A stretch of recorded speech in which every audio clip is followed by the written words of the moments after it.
मेरा पति दुबई में नौकरी करता था और वहां से पैसे भेजता था, लेकिन जब भी वो मुझे पैसे भेजता, मुझे बहुत गुस्सा आता, क्योंकि वो अपने मरे हुए भाई के बच्चों और उसकी विधवा पत्नी का भी खर्च उठाता था।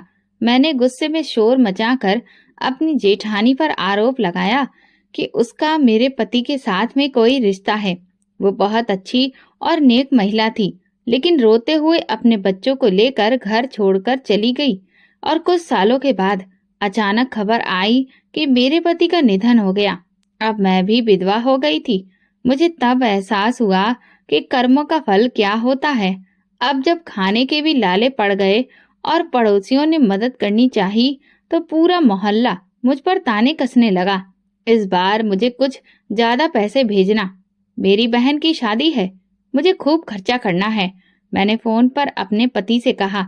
लेकिन वो गुस्से में बोल पड़ा, पैसे पेड़ों पर नहीं उगते, मैं बहुत मेहनत से कमाता हूँ, खुद ठीक से खाना नहीं खा पाता, और तुम्हें लगता है कि पैसे आसानी से आ जाते हैं। उसकी लंबी चौड़ी बहस सुनकर मेरा खून खौल उठा। मैंने गुस्से में कहा, तो क्या इस बार अपनी विधवा भाभी को थोड़े कम पैसे नहीं भेज सकते? आखिर मेरी बहन की शादी भी तो जरूरी है। पति ने जवाब दिया, मैं पहले ही तुम्हारी बहन की शादी के लिए पैसे भेज चुका हूँ, अब और मुझे परेशान मत करो। मैं अपने भाई के बच्चों को भूखा नहीं मरने दूंगा। बताओ, उनका खाना ज्यादा जरूरी है या तुम्हारी बहन की शादी के महंगे कपड़े? उसकी ये बात सुनकर मैं और भड़क गई। तुम्हें हमारी जरूरतें कभी समझ में नहीं आती। दूसरे पतियों को देखो, अपनी पत्नियों की हर इच्छा पूरी करते हैं, और तुम 2 जोड़े कपड़े भी नहीं दिला सकते। मैंने अपनी खरीदारी के लिए पैसे नहीं मांगे, बच्चों के लिए सामान लिया है, तो इसमें इतना बड़ा क्या हो गया? मैंने फोन पर ही झगड़ा शुरू कर दिया तो उसने गुस्से में फोन काट दिया। मैं तिलमिलाकर रह गई। मेरा बस चलता तो उसे पकड़कर जोर से हिला देती। गुस्से में मैंने मेज पर रखा गिलास उठाकर जमीन पर दे मारा। मेरा नाम विनीता है। हमारे घर में हमेशा गरीबी का माहौल था। पापा ने 7 बेटियां पैदा करने के अलावा कुछ खास नहीं किया था। उनकी कमाई बहुत कम थी और व्यवहार भी अच्छा नहीं था। वह हमेशा गुस्से में रहते थे और माँ से लड़ते रहते थे। माँ भी कम नहीं थी, क्योंकि उनके 4 भाई थे और वो अपने भाइयों की धौंस पापा पर जमाती थी। पापा जब लड़ाई करते तो माँ भी उन्हें करारा जवाब देती। कभी कभी लगता कि गलती पापा की है, कभी लगता कि माँ की, लेकिन असल समस्या गरीबी थी। माँ की कई इच्छाएं थीं जो कभी पूरी नहीं हो पाती थीं। इसी वजह से वो हमेशा चिड़चिड़ी रहती और पापा को भी यही लगता कि वो सारी इच्छाएं पूरी नहीं कर सकते। एक दिन गुस्से में पापा बोले, अगर तूने एक बेटा पैदा कर लिया होता तो वो आज मेरा सहारा बनता, लेकिन तूने तो 7 बेटियां पैदा कर दी। अब मैं क्या करूं? पापा को लगता था कि माँ ने बेटियां पैदा करके उनका जीवन खराब कर दिया, और माँ को लगता था कि पापा ने उनकी जिंदगी बर्बाद कर दी। धीरे धीरे हम बहनों को भी इस लड़ाई की आदत हो गई थी। अब अगर घर में शांति होती तो लगता कि कुछ गड़बड़ है। शायद माँ पापा बीमार हैं। मेरी बड़ी बहन घर का सारा काम संभालती थी। माँ कहती, जब मैंने 7 लड़कियां पैदा की हैं तो घर का काम तो संभालो। मैं 5वें नंबर पर थी तो घर के छोटे मोटे कामों में बड़ी बहनों की मदद करती थी। कब हम सब बड़ी हो गईं, पता ही नहीं चला। जब माँ हमें जवान होते देखती तो चिंता में डूब जाती। उन्हें लगता कि अच्छे रिश्ते आएं और हमारी शादी हो जाए, लेकिन रिश्ते इतने आसान नहीं थे। लड़के वाले बिना दहेज शादी करने को तैयार नहीं होते थे और पापा के पास देने के लिए कुछ नहीं था। इस वजह से माँ का गुस्सा और बढ़ गया था।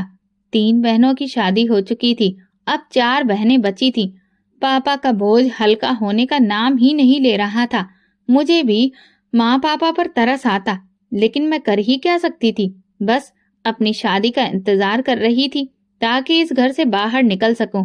जब मेरी शादी का नंबर आया तो किस्मत से लड़का दुबई में काम करता था। ये सुनकर मेरी खुशी का ठिकाना नहीं रहा। मुझे लगा कि मेरी जिंदगी अब पूरी तरह से बदल जाएगी। रिश्ता फौरन तय कर दिया गया और 15 दिन बाद शादी की तारीख भी तय हो गई। लेकिन जब पता चला कि शादी के बाद मैं अपने पति के साथ दुबई नहीं जाऊंगी, बल्कि यहीं ससुराल में रहूंगी, तो मेरे सारे सपने टूट गए। मैंने अपने पति से बहुत जिद की कि वो मुझे भी अपने साथ दुबई ले जाए, लेकिन उसने साफ मना कर दिया। ये मुमकिन नहीं है। मेरी सैलरी भारत में ज्यादा लगती है, लेकिन दुबई में बहुत मामूली है। अगर तुम्हें वहां पर ले गया तो खर्च कैसे उठाऊंगा? वहां के खर्चे बहुत ज्यादा हैं। मुझे ऐसा लगा जैसे किसी ने मेरे सपनों को चूर चूर कर दिया हो। उसने मुझे समझाने की कोशिश की, मगर मैं समझने के लिए तैयार ही नहीं थी। मैंने कहा, मुझे कुछ भी नहीं पता, हम किसी भी तरह गुजारा कर लेंगे, तुम बस मुझे अपने साथ में ले चलो, मैं कोई नौकरी कर लूंगी। मेरी बात सुनकर उसने अपना सिर पकड़ लिया और बोला, ये कोई भारत नहीं है कि तुम वहां जैसे चाहो गुजारा कर लो। वहां पर रहना आसान नहीं होता, वहां ऐसे नहीं चलता। वैसे भी मेरी इतनी हिम्मत नहीं है कि मैं तुम्हें वहां ले जा सकूं, समझ रही हो? नहीं, तुम नहीं समझोगी। आखिरकार उसे समझ आ गया कि मैं किसी भी तरह से समझने को तैयार नहीं थी। उसने कहा, मुझे सिर्फ तुम्हारा ही खर्च नहीं उठाना, बाकी लोगों को भी देखना है। मुझे माँ को भी पैसे भेजने होते हैं। उसकी बात सुनकर तो मुझे बहुत गुस्सा आ गया। भला पति की जिम्मेदारी अपनी पत्नी और बच्चों का खर्च उठाना है या पूरे घर का? मेरे ससुराल में सास ससुर के अलावा मेरे जेठ और जेठानी भी रहते थे, जबकि मेरी 3 नंदे शादीशुदा थीं। फिर भी मेरी सास जब भी नंदे आती जाती उन्हें कुछ न कुछ देती रहती। वो मेरे पति की कमाई यूं ही बांट रही थी। मेरे जेठ की आमदनी भी बहुत ज्यादा नहीं थी, लेकिन घर में जरूरत का हर सामान मौजूद था, जिससे साफ पता चलता था कि ये सब मेरे पति की कमाई से ही मुमकिन हो रहा था। यहाँ से इतनी कमाई में ये सब खरीद पाना संभव नहीं था। मेरे ससुर तो बस दिन भर चारपाई पर पड़े रहते थे और मेरी जेठानी मेरे पति की कमाई पर ऐश कर रही थी। ये सब देखकर मेरा दिल जल जाता। मैं चाहती थी कि मेरे पति की कमाई सिर्फ मुझ पर और हमारे बच्चों पर खर्च हो और मैं वैसी जिंदगी जीऊं जैसी मैंने हमेशा सपने में देखी थी, लेकिन ऐसा हो न सका। मेरा पति मुझे दिलासा देकर वापस दुबई चला गया। पति के जाने के बाद भी मैंने हिम्मत नहीं हारी। मैंने सोच लिया था कि किसी न किसी तरह से मैं अपने पति को मना लूंगी। अभी तो हमारी शादी को ज्यादा समय नहीं हुआ था। मैंने सोचा कुछ साल मेहनत करूंगी और फिर वो जरूर मेरी बात मान जाएगा। आखिर पानी अगर लगातार पत्थर पर गिरता रहे तो उसे भी तोड़ देता है। फिर ये तो एक इंसान था, खासकर जब हमारे बच्चे हो जाएंगे तब वो खुद ही मुझसे दूर नहीं रह पाएगा। इसलिए मैंने सोचा कि जल्दी से जल्दी माँ बनने की कोशिश करूं, ताकि मेरे पति का ध्यान सिर्फ मुझ पर और हमारे होने वाले बच्चों पर रहे। मेरा पति साल में सिर्फ एक बार घर आता था और 2 महीने रुककर वापस चला जाता था। मैं उसकी वापसी का बेसब्री से इंतजार करती। मेरी सास मुझसे घर के काम करने के लिए कहती, लेकिन मैं साफ मना कर देती। आखिर मैं क्यों करूं? जब मेरे पति की कमाई पर पूरा घर पल रहा था तो घर का काम मेरी जेठानी को करना चाहिए था। वो बिना कुछ कहे घर का सारा काम कर लेती। उसने कभी भी ना तो सास से बहस की और ना ही मुझसे काम करने को कहा। अगर वो कहती भी तो मैं उसे मुंह तोड़ जवाब देना जानती थी, लेकिन उसने कभी मुझे ऐसा कुछ भी नहीं कहा। वो चुपचाप सब काम कर लेती। मैं जब चाहती अपनी मर्जी से काम कर लेती और जब मन नहीं होता तो किसी काम को हाथ तक नहीं लगाती। कुछ महीनों के बाद मेरी सास ने मेरे पति से मेरी शिकायत करनी शुरू कर दी। फिर मेरे पति ने मुझे फोन पर समझाना शुरू कर दिया, लेकिन मैंने तो साफ कह दिया, जब आप घर आएंगे तो मैं खुद आपको सब कुछ बता दूंगी। सास की बातों पर ध्यान देने की जरूरत नहीं है। मेरा पति समझदार था। उसने मेरी बात मान ली और मुझे फोन पर नसीहतें देना बंद कर दिया। साल के आखिर में मेरा पति घर वापस आया। मैं हर समय उसके आसपास रहने लगी ताकि इस बार उसे अपने साथ दुबई ले जाने के लिए मना सकूं। मेरा एक और मकसद था, जल्दी से जल्दी माँ बनना, ताकि मेरे पति को बच्चों की याद सताए और वो मजबूर होकर मुझे अपने साथ ले जाए। मैं जानती थी कि जो काम पत्नी नहीं करवा सकती वो बच्चे बड़ी आसानी से करवा लेते हैं। मेरे पति के जाते ही मैं माँ बनने वाली थी। मैंने उसे ये खुशखबरी दी तो वो भी बहुत खुश हुआ। मेरी खुशी का कोई ठिकाना नहीं था। मेरा पति इस खबर से बहुत खुश था। फिर मुझे एक बेटा हुआ। अब तो मेरे पति की हर चीज मेरे हाथ में थी। मैं जो भी फरमाइश करती वो उसे पूरा करने में लगा रहता। उसे अपने बेटे से बहुत प्यार था। मैंने उससे कह दिया कि मुझे खर्चे के लिए अलग से पैसे भेजे, क्योंकि मैं तुम्हारी माँ के सामने बच्चे की छोटी मोटी जरूरतों के लिए हाथ नहीं फैला सकती। उसने मुझे अलग से पैसे भेजने शुरू कर दिए, जिनमें से कुछ मैं खुद पर खर्च कर लेती और बाकी पैसे बचाकर अपनी बहनों के लिए तोहफे खरीदती, जिससे वे बहुत खुश हो जाती। मेरी अभी 2 बहनें बची थीं, जिनकी शादी बाकी थी। माँ पापा अब काफी बूढ़े हो चुके थे। माँ ने काम पर जाना छोड़ दिया था और पापा की मामूली सी पेंशन से ही घर का खर्च चलता था। बाकी की मदद मैं कर दिया करती थी। हमारे परिवार में सिर्फ मेरी ही शादी एक अच्छे घर में हुई थी। बाकी बहनों के घरों में तंगी थी। मेरी 6 नंबर की बहन की शादी थी और इस मौके पर मेरा पति भी दुबई से आया हुआ था। मैं पूरी तरह से सज धज कर अपने पति के साथ शादी में गई। वहां मौजूद सभी रिश्तेदार मेरी चमक दमक देखकर हैरान थे। हर कोई कह रहा था, तुम तो बिल्कुल बदल गई हो, पहले से ज्यादा खूबसूरत लग रही हो। मेरी कजिन्स मेरी तारीफ करते नहीं थक रही थी और मैं खुशी से फूली नहीं समा रही थी। यही तो मैं चाहती थी कि मैं सबसे अलग और खास लगूं, और सच में मैं सबसे अलग दिख रही थी। मेरे पति ने मुझे शादी के लिए महंगा जोड़ा खरीदने से नहीं रोका, बल्कि उसने मेरी बहन की शादी के खर्चे में भी काफी मदद की। दहेज देने से लेकर खाने पीने तक हर चीज में उसने दिल खोलकर खर्च किया। मैंने सोच लिया था कि अब मैं अपने पति से एक अलग घर बनवाने की फरमाइश करूंगी, जहां मैं अपनी मर्जी से रह सकूं। मैं हमेशा के लिए जेठानी के साथ तो नहीं रह सकती थी। मेरे सास ससुर का क्या था, वे आखिर कब तक जिंदा रहते। वे चाहे तो हमारे साथ नए घर में रह सकते थे, लेकिन जेठानी के बच्चे बहुत शरारती थे। वे हमेशा घर में ऊधम मचाते रहते थे। मेरे कमरे में भी बिना पूछे आ जाते और फिर मेरे बच्चे को तंग करने लगते। कभी उसे सोते से उठा लेते, कभी गोद में उठाकर बाहर ले जाते। मुझे ये सब बिल्कुल भी पसंद नहीं था। मैं अपने बच्चे को अपनी मर्जी से सुलाना और उठाना चाहती थी। इसीलिए मैंने अपने पति से कहा कि मुझे अलग घर चाहिए। मेरे पति ने भी मेरी बात मान ली। उन्होंने कहा, अलग घर बनाना बहुत अच्छी बात है। मैं जितने पैसे भेजता हूँ उससे कुछ ज्यादा पैसे भेज दिया करूंगा, लेकिन तुम्हें उनमें से कुछ बचत करनी होगी। चाहो तो एक एफडी खुलवा लो, लेकिन पैसा बचाओ ताकि हम अपने लिए कुछ कर सकें। मेरे पति बहुत समझदार थे और मेरी हर बात जल्दी ही समझ जाते थे। हाँ हाँ, मैं जरूर पैसे बचाऊंगी और फिर हम अपनी मर्जी का घर खरीद लेंगे। ये सोचकर मेरी आंखों में खुशी के दिए जल उठे और मेरे होठों पर मुस्कान आ गई। मेरी शादी को 3 साल हो चुके थे कि फिर मेरे ससुर का निधन हो गया। वैसे तो मैं उनसे ज्यादा करीब नहीं थी, इसलिए मुझे बहुत ज्यादा दुख नहीं हुआ, लेकिन उनकी पेंशन से घर का खर्चा चलता था, जो कि अब खत्म हो गया।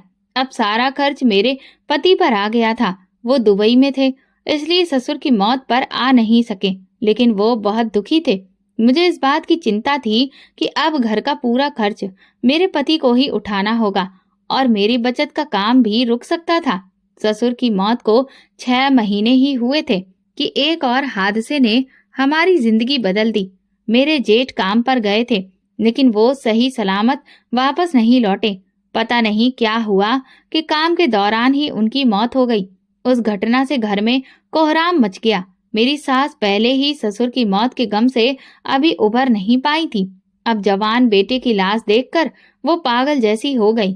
जेठानी और उसके बच्चे भी फूट फूट कर रो रहे थे, जिसे देखकर मेरी भी आंखों से आंसू छलक पड़े। मुझे ये सोचकर चिंता हो रही थी कि अब जेठानी और उनके बच्चों का खर्च कौन उठाएगा। उनके आगे पीछे तो कोई भी नहीं था, और वैसे भी इस समय कौन रिश्तेदार मदद के लिए आगे आता।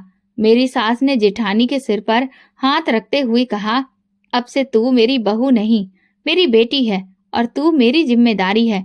मुझे पहले से पता था कि वो अपने बेटे पर गर्व कर रही थी, जो दुबई में रहता था। मेरी माँ ने मेरी जेठानी और उसके बच्चों की पूरी जिम्मेदारी ले ली थी। घर का खर्च वैसे ही चल रहा था। मेरी माँ, पापा की पेंशन और राजीव की कमाई भी बंद हो गई थी। अब मेरे पति अकेले ही पूरे घर का खर्च चला रहे थे। मेरा दिल इस बात पर दुखी था कि मेरे पति मेरी जेठानी के 4 बच्चों का खर्च उठा रहे थे, जबकि उनकी कमाई पर मेरा और मेरे बच्चों का हक था। ये वो समय था जब हमें अपने लिए कुछ बचत करनी चाहिए थी, एक अलग घर बनाना चाहिए था और बच्चों के भविष्य की चिंता करनी चाहिए थी, लेकिन ऐसा हो ही नहीं पा रहा था। अब मेरे पति भी मुझे पैसे देते हुए हिचकिचाने लगे थे और मेरी कोई बचत नहीं हो पा रही थी। मेरे सारे सपने टूटते जा रहे थे। मैं जो अलग घर बनाने का सपना देख रही थी, वो बिखर चुका था और ये बात मुझे बिल्कुल भी बर्दाश्त नहीं हो रही थी। मैं चिड़चिड़ी और गुस्सैल हो गई थी। मैं वैसे भी अपनी माँ से ज्यादा बातें नहीं करती थी, लेकिन अब तो मैंने उनसे बिल्कुल बात करना छोड़ दिया था। मैं उनकी किसी भी बात की परवाह नहीं करती और जेठानी से भी दूरी बनाकर रखती थी। वो जानती थी कि मुझे ये सब बिल्कुल पसंद नहीं है कि मेरा पति उसकी जिम्मेदारियां उठाए। मेरी सासू माँ अब बीमार रहने लगी थी और ज्यादातर वक्त अपने कमरे में गुजारती थी। मैं जेठानी को ताने मारने से नहीं चूकती। मैं उसे हमेशा ये जताने की कोशिश करती कि वो मेरे पति की कमाई पर पल रही है और उसके बच्चे ऐश कर रहे हैं, जबकि मेरा पति विदेश में अकेले मेहनत कर रहा है। मेरी सबसे छोटी बहन की शादी करीब आ गई थी। मैंने अपने पति से कहा कि मुझे खर्चे के लिए ज्यादा पैसे भेजो, तो उन्होंने कुछ पैसे भेज दिए, लेकिन वे काफी नहीं थे। मैं चाहती थी कि मैं अपनी बहन की शादी में अच्छे से तैयार होकर जाऊं ताकि लोग मेरी तारीफें करें। जब मैंने अपने पति से और पैसे मांगे तो उन्होंने साफ मना कर दिया। तुम जानती हो कि अब खर्चे बहुत ज्यादा हैं और इतने में गुजारा करना मुश्किल है। जैसे मैं खुद मैनेज कर रहा हूँ, तुम्हें भी करना पड़ेगा। मैं उनकी बात सुनकर हैरान रह गई। मेरी बहन की शादी थी, भला मैं खर्चे कैसे कम कर सकती थी? लेकिन वे दूसरों पर तो पैसा लुटा रहे थे, जबकि मुझ पर खर्च करने से उन्हें तकलीफ हो रही थी। मेरा दिमाग गुस्से से भर गया था। मैं चाहती थी कि मैं जेठानी को घर से निकाल दूं, लेकिन मेरी माँ के रहते हुए ये संभव नहीं था।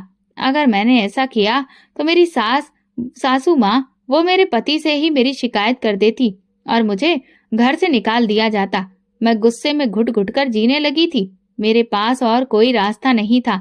मेरा पति मेरी पकड़ से बिल्कुल बाहर था और मेरी सासू माँ घर की मालकिन बनी बैठी थी।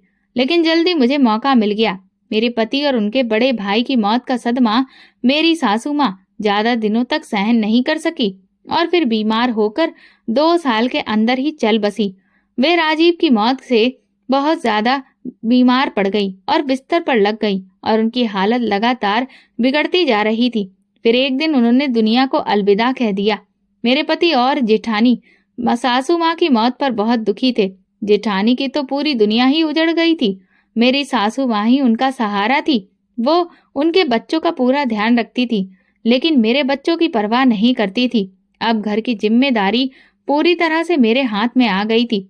मेरे पति सासू माँ के अंतिम संस्कार में आए थे, लेकिन कुछ दिनों के बाद ही वापस चले गए। उन्होंने कहा, अब मैं 2-2 नौकरियां कर रहा हूँ, इसलिए ज्यादा दिनों की छुट्टी मैं नहीं ले सकता। मैंने सोच लिया था कि मैं अपनी जेठानी को अब ज्यादा दिनों तक घर में टिकने नहीं दूंगी। सासू माँ की सारी रस्में खत्म होते ही मैंने जेठानी पर इल्जाम लगा दिया कि उसका मेरे पति के साथ कोई गलत रिश्ता है और वो उनसे शादी करना चाहती है। जेठानी ये सुनकर हैरान रह गई। तुम जानती हो कि तुम्हें पसंद नहीं है कि तुम्हारे पति मेरे और मेरे बच्चों की मदद करें, लेकिन मुझ पर इतना गलत इल्जाम मत लगाओ। मैं ऐसी नहीं हूँ, उसने सख्त लहजे में कहा, मगर मैं गुस्से में जल भुन रही थी। मैं तुम्हें अच्छी तरह जानती हूँ कि तुम कैसी हो। अब मेरे घर से निकल जाओ और हमारी जान छोड़ो। मैं तुम्हें अब एक पल भी बर्दाश्त नहीं कर सकती। मैंने उसे घर छोड़ देने के लिए कह दिया। वो रोने लगी और अपने आंसू पोंछते हुए बोली, डरो, ये वक्त किसी और पर भी आ सकता है। मुझे उसकी बात सुनकर और गुस्सा आ गया। तुम इतने सालों से मेरे पति का पैसा खा रही हो और मुझे ही बद्दुआएं दे रही हो। मैंने सोचा भी नहीं था कि मेरे इतने एहसानों के बाद मेरे हिस्से में सिर्फ बद्दुआ आएगी। मैंने गुस्से में उसे घूरते हुए कहा तो वो रोते हुए अपना सामान समेटने लगी। मैं अपने कमरे में चली गई और गुस्से से दरवाजा बंद कर दिया। कुछ घंटों बाद जब घर में सन्नाटा छा गया तो मैं बाहर आई जेठानी अपने बच्चों को लेकर घर छोड़कर जा चुकी थी। मेरा दिल खुशी से उछलने लगा। आखिरकार मुझे मेरी मंजिल मिल ही गई थी। शादी के इतने सालों बाद मुझे अकेले अपने घर में रहने का मौका मिला था। अब मैं अपनी मर्जी से पूरा घर सजा सकती थी और अपने बच्चों के साथ खुशी से रह सकती थी। मैंने अपने पति को बता दिया कि जेठानी खुद ही अपनी मर्जी से घर छोड़कर चली गई है। शायद कोई रिश्तेदार उसे ले गया हो। हालांकि मुझे पता था कि उसका कोई भी रिश्तेदार नहीं था। अब वो खुद अपनी जिंदगी का फैसला कर सकती थी। मुझे उसकी चिंता करने की कोई जरूरत नहीं थी। मेरे पति की कमाई पर सिर्फ मेरा हक था। वे हर महीने पैसे भेजते और मैं अपनी मर्जी से उन्हें खर्च करती। बचत करना तो अब भी संभव नहीं था, लेकिन हर महीने मिलने वाले पैसे से मेरा गुजारा चल ही जाता था। मैं अपनी जिंदगी मजे से जीने लगी। मैं रंग बिरंगे कपड़े सिलती और फैशन के हिसाब से अच्छे से तैयार होती। भले ही मेरा पति यहाँ नहीं था, लेकिन मुझे तैयार होने का बहुत शौक था। मैं सज धज कर मोहल्ले में घूमने निकल जाती और वहाँ की गरीब औरतों को अपने खूबसूरत कपड़े दिखाती। जब वे जलन और ईर्ष्या से मुझे देखती तो मुझे बहुत खुशी होती। मेरी जिंदगी बिना किसी चिंता के गुजर रही थी। घर के अधिकतर काम नौकरानी ही कर देती थी और बच्चों के लिए मैं बाहर से खाना मंगवा लेती थी। मुझे भी घर का खाना बना हुआ पसंद नहीं था, इसलिए मैं रोज बाहर से कुछ मंगवा कर खाती। बच्चे भी खुशी खुशी बाहर का खाना खाते और हमारा दिन फिर इसी तरह से कट जाता। मैं अक्सर तैयार होकर कभी किसी बहन के घर तो कभी किसी और के घर चली जाती। मैं अपने साथ साथ खाने पीने की चीजें भी ले जाती और हम सब मिलकर हंसी मजाक करते और खूब खाते। क्योंकि मैं हर बार ढेर सारा सामान लेकर जाती थी, इसलिए मेरी बहनें और उनके बच्चे मेरे आने से बहुत खुश होते। मुझे कभी लगा ही नहीं था कि मेरी जिंदगी इतनी अच्छी हो जाएगी। ये सब मेरी समझदारी और योजनाओं की वजह से ही संभव हुआ था। अगर मैं अपनी जेठानी को घर से नहीं निकालती तो शायद आज भी उसके बच्चों की देखभाल कर रही होती। लेकिन मेरी ये खुशी ज्यादा समय तक नहीं रही। कुछ सालों के बाद अचानक खबर आई कि मेरा पति अब इस दुनिया में नहीं रहा। ये सुनकर मुझे यकीन नहीं हुआ। मैं बहुत परेशान हो गई। कई दिनों से मेरा अपने पति से कोई संपर्क भी नहीं था। उसके ऑफिस का नंबर मेरे पास था तो मैंने वहां फोन किया। उससे पता चला कि वो कुछ समय से बीमार था और अब उसकी मौत हो चुकी थी। उसका मृत शरीर कुछ महीनों में घर भेज दिया जाएगा। ये सुनकर मैं हैरान हो गई और घबरा गई। अब मैं विधवा हो चुकी थी। ऐसा लगा कि जैसे मुझ पर कोई बहुत बड़ा दुख आ गया हो। अब मैं अपनी जिंदगी कैसे गुजारूंगी? ये सोच सोच कर मेरा दिमाग काम नहीं कर रहा था। मेरे लिए मेरा पति ही एकमात्र जीने का सहारा था। मैंने कभी भी पैसे बचाकर नहीं रखे थे। मैं जितने भी पैसे मिलते थे सब खर्च कर देती थी। मैंने अपने पति से कहा भी था कि वो खुद कुछ पैसे बचा ले, क्योंकि महंगाई बढ़ रही थी और मेरे लिए बचत करना आसान नहीं था। अब सारे पैसे खत्म हो चुके थे। बच्चे रोज मुझसे कुछ न कुछ मंगवाने के लिए कहते, लेकिन मैं कहाँ से ला कर देती? घर में खाने के भी लाले पड़ गए। जब मैंने अपनी बहनों से उधार मांगा तो उन्होंने साफ मना कर दिया। वे बोली कि उनका खुद का घर खर्च मुश्किल से चल रहा है, वे मेरी मदद नहीं कर सकती। मेरा तो कोई भाई भी नहीं था और पापा भी बहुत पहले गुजर चुके थे। मेरी मदद करने वाला कोई भी नहीं था। मोहल्ले वालों से मैंने आटा उधार लिया और उससे रोटियां बनाई, खुद भी खाई और बच्चों को भी खिलाई। लेकिन बच्चों को बाहर के खाने की आदत थी, इसलिए उन्हें सूखी रोटी खाना बहुत मुश्किल लग रहा था। ये कब तक चलता? मोहल्ले के लोगों ने भी मेरी मदद करने से मना कर दिया।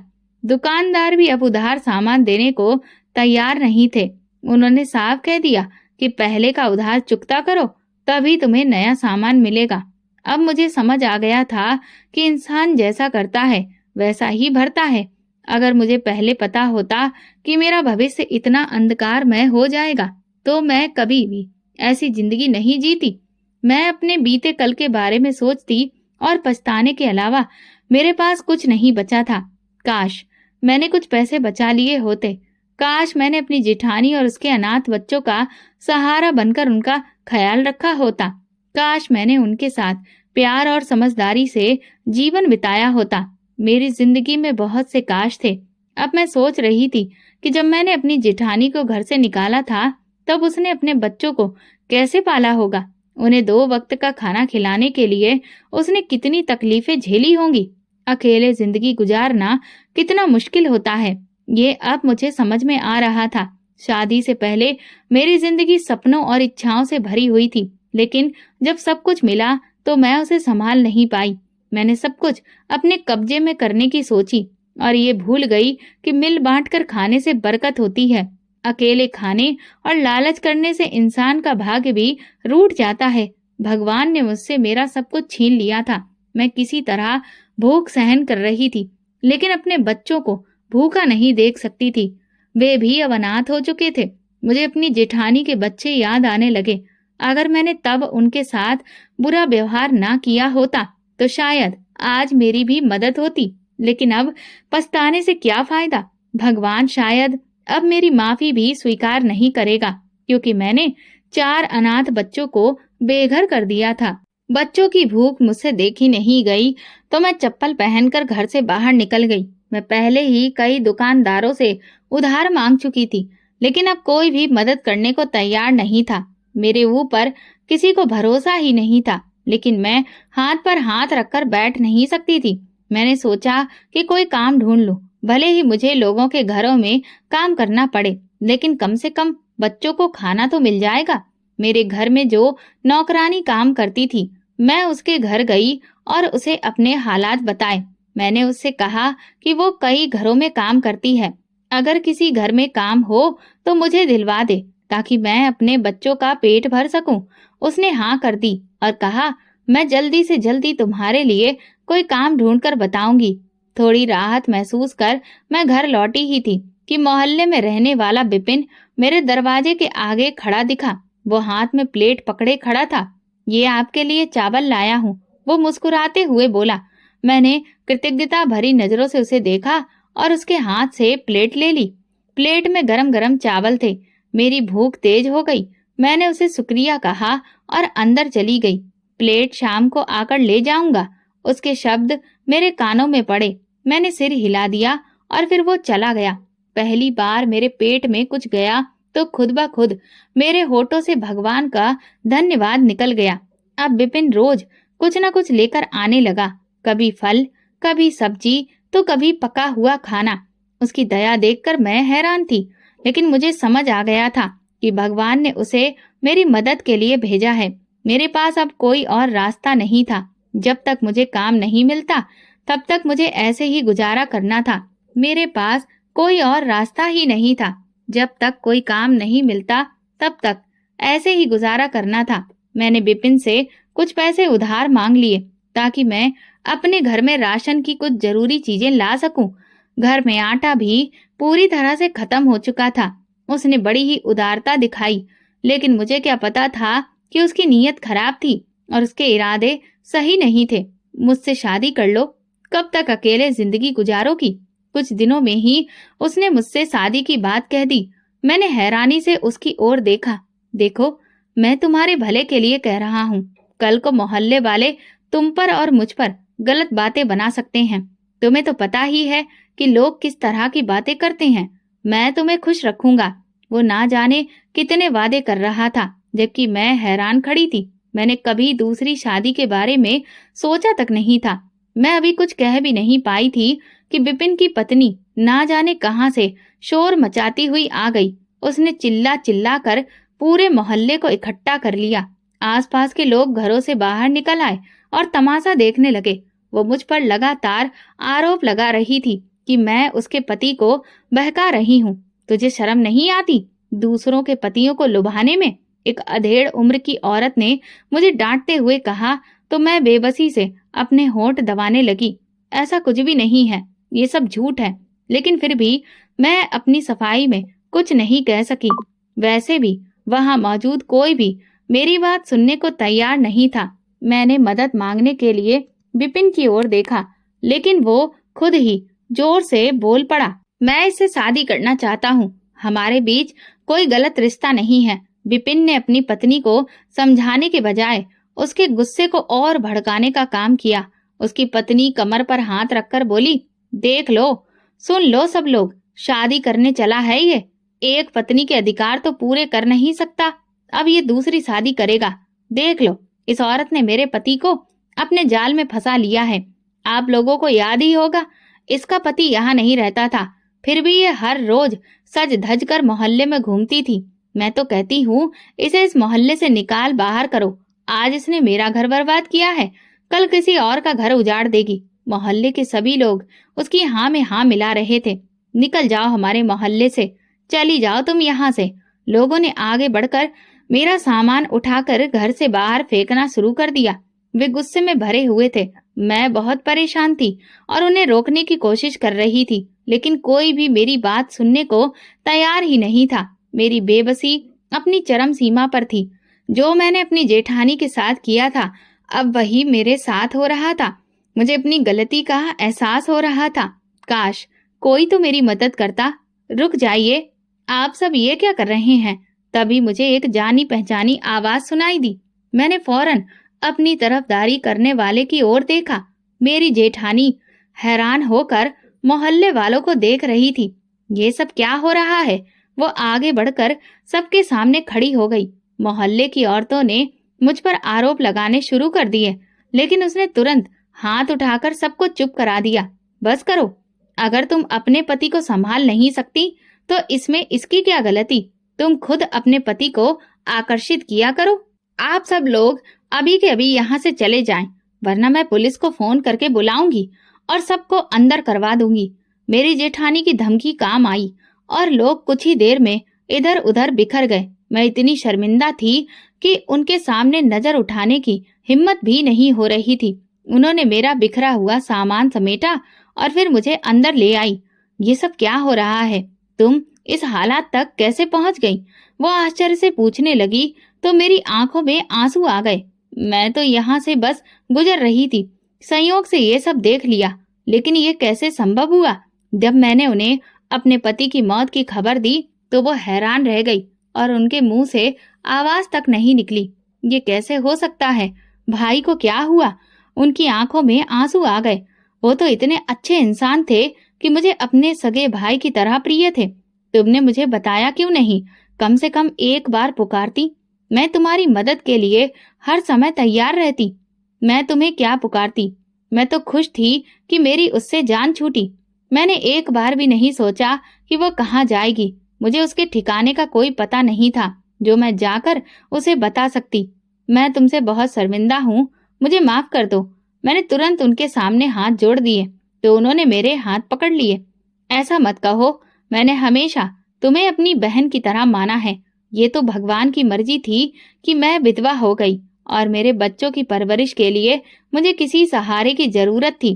तुम्हारे पति ने हमेशा मेरा साथ दिया था। मेरी सास ने भी मुझे कभी भी किसी चीज की कमी महसूस नहीं होने दी थी। लेकिन तुम्हें ये लगा कि शायद मैं तुम्हारे पति को अपने पक्ष में करने की कोशिश कर रही हूँ, जबकि वो मुझे भाई की तरह प्रिय थे। मुझे यही सही लगा कि मैं अब ये घर छोड़ दूं और अपने बच्चों के लिए खुद खड़ी हो जाऊं। मैंने एक कंपनी में नौकरी कर ली और अब अच्छी कमाई कर रही हूँ। मैं अपने बच्चों की देखभाल करने में सक्षम हूँ। जिठानी की बातें सुनकर मुझे बहुत पछतावा हुआ। ऐसा नहीं है, मैं गलत थी।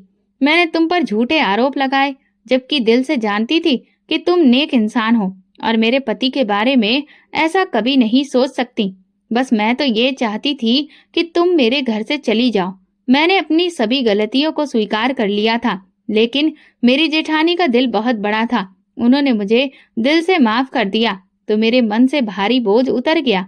अब मैं अपने भगवान से भी माफी मांग रही थी।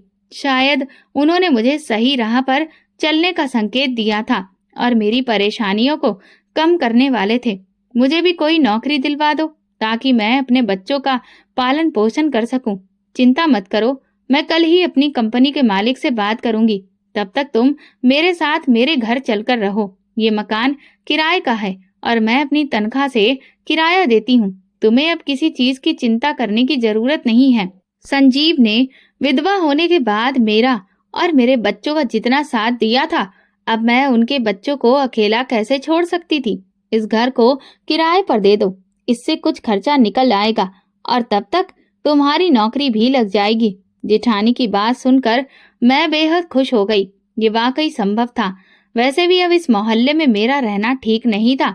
मेरे बच्चों ने जो कुछ सहा था, मैं नहीं चाहती थी कि वे दोबारा वैसा कुछ भी सहें और अपनी माँ के बारे में कुछ गलत सोचें। मैं अपना सारा सामान लेकर जेठानी के घर चली गई। वो घर भले ही छोटा था, लेकिन उन्हें हमारे वहां पर रहने से कोई आपत्ति नहीं थी।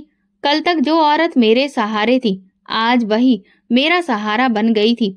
मैं भगवान की इस लीला को देखकर हैरान भी थी और शर्मिंदा भी। जेठानी की मदद से ही मैंने अपने ससुराल के घर को किराए पर दे दिया।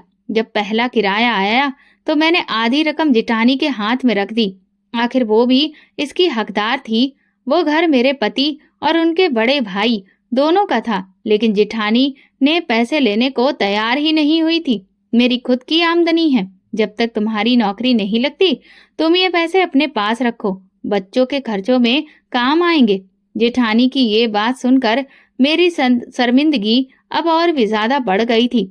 अब मुझे उनके साथ में रहते हुए 2 महीने हो चुके थे। उन्होंने कभी भी किसी चीज को लेकर मुझे ताना नहीं दिया था। वो मेरा और मेरे बच्चों का पूरा ध्यान रखती थी। घर के किराए से आने वाले पैसे से मैं बच्चों पर खर्च करती थी, जबकि बाकी खर्चा जेठानी पूरा करती थी। मैं उनके इस व्यवहार पर हैरान भी थी और शर्मिंदा भी।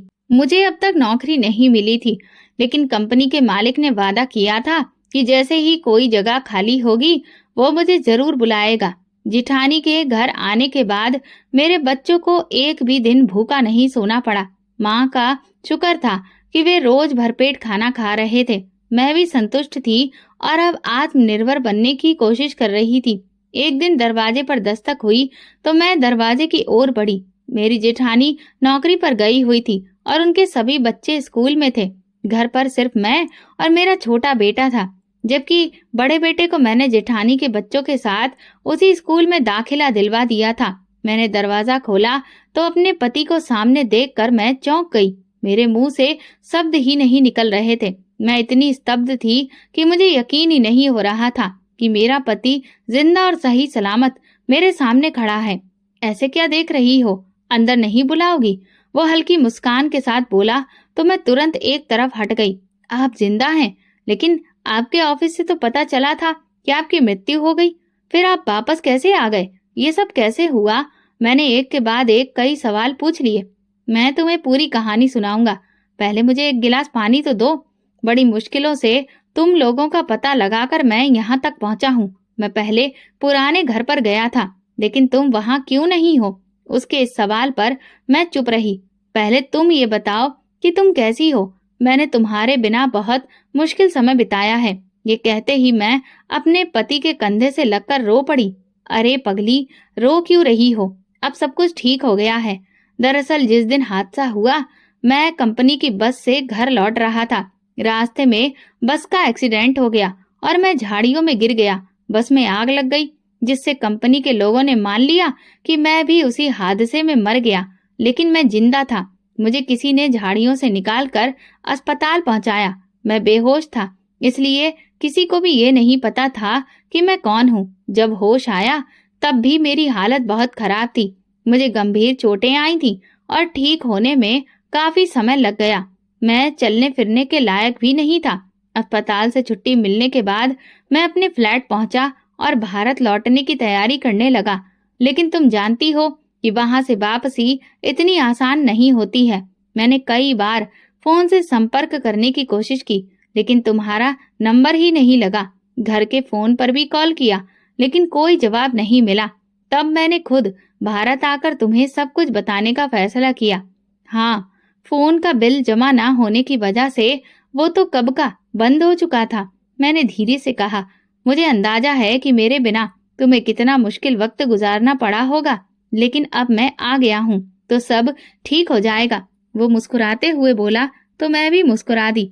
मैं अपने भगवान की बहुत आभारी थी, जिसने मुझे दोबारा जीवन जीने का अवसर दिया।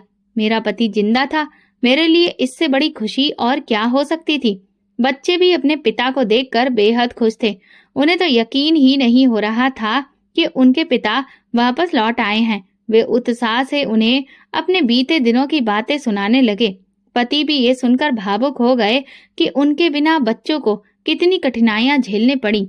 जिठानी भी जब दफ्तर से लौटी तो मेरे पति को देखकर हैरान रह गई। हमारी खुशी का तो कोई ठिकाना ही नहीं था। मैं अपने भगवान की आभारी थी। शायद ये सब भगवान ने मुझे सही राह दिखाने के लिए किया था और अब मैं उस राह को पहचान चुकी थी। दोस्तों, अगर आपको हमारी कहानी पसंद आई हो तो कमेंट करके जरूर बताइए। वीडियो को लाइक करें और ज्यादा से ज्यादा शेयर करें। अगर आप चैनल पर नए हैं तो सब्सक्राइब जरूर करें और हाँ, नोटिफिकेशन बेल को जरूर दबाएं ताकि अगली अपडेट सबसे पहले आपको मिले। धन्यवाद।